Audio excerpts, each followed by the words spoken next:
When I was a young man sitting in lockup, I used to think to myself, the system is not working the way it's supposed to be.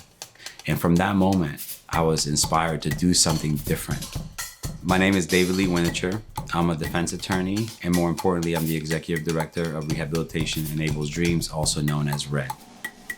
I started off in Argentina, in Buenos Aires, with my parents. I moved to the United States when I was 10 years old. We lived in extreme poverty. At the age of 11, my path down the criminal justice system started when I committed retail theft. I dropped out of high school and I started to sell drugs. By the time I was 19, I ended up with 13 arrests. It was a revolving door for me. I was in and out of the criminal justice system. I saw people get stabbed.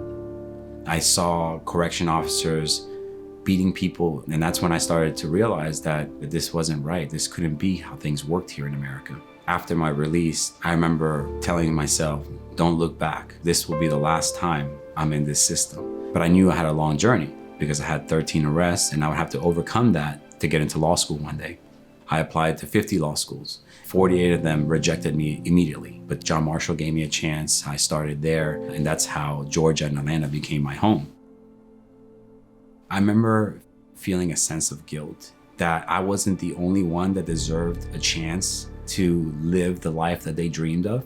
And I wanted to find a way to give other people the opportunity to get onto higher ground.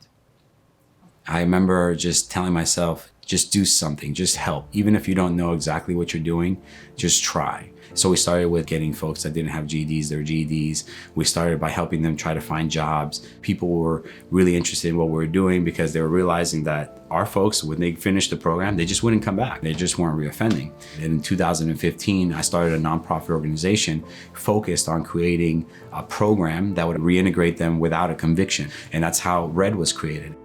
Fast forward to 2019, I remember getting an email from the Arthur Blank Foundation. They were interested in funding us. And I've always been about creating awareness and educating people about criminal justice reform and how we've gotten it wrong. And people find out that we're backed by the foundation, they listen. We have their full undivided attention. And we're growing because of the foundation's support and the name behind us. Our students are the lifeblood of what we do. This past week, we've gotten the benefit of seeing our students graduate, and it's the most meaningful day for us. It's kind of bittersweet. It has really been a tough year, and David's been there for me like every step of the way. It just kind of reminded me that anything you put your mind to is possible. When I first got into the program, I was very skeptical. He could see the wall and he didn't stop trying, you know, that didn't make him just like kind of shy away from me. And yeah, I'm just grateful that I came across your path. I'm grateful that you came into my life and then I came into your life. I'm grateful that you pushed that drive back into me. And I'm grateful that you believed in me and gave me a second chance when no one else did. We're graduating 90% of our students. Everybody in our program is employed. If they're not employed, they're in school. And so I know that they're not going to come back. And that's the greatest thing of it, is that we've given them the tools they need to realize their dreams.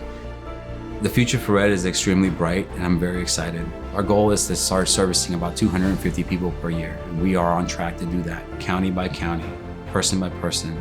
We're impacting lives. And that's how you create a community that everybody enjoys. Less crime, more opportunity, and more interaction.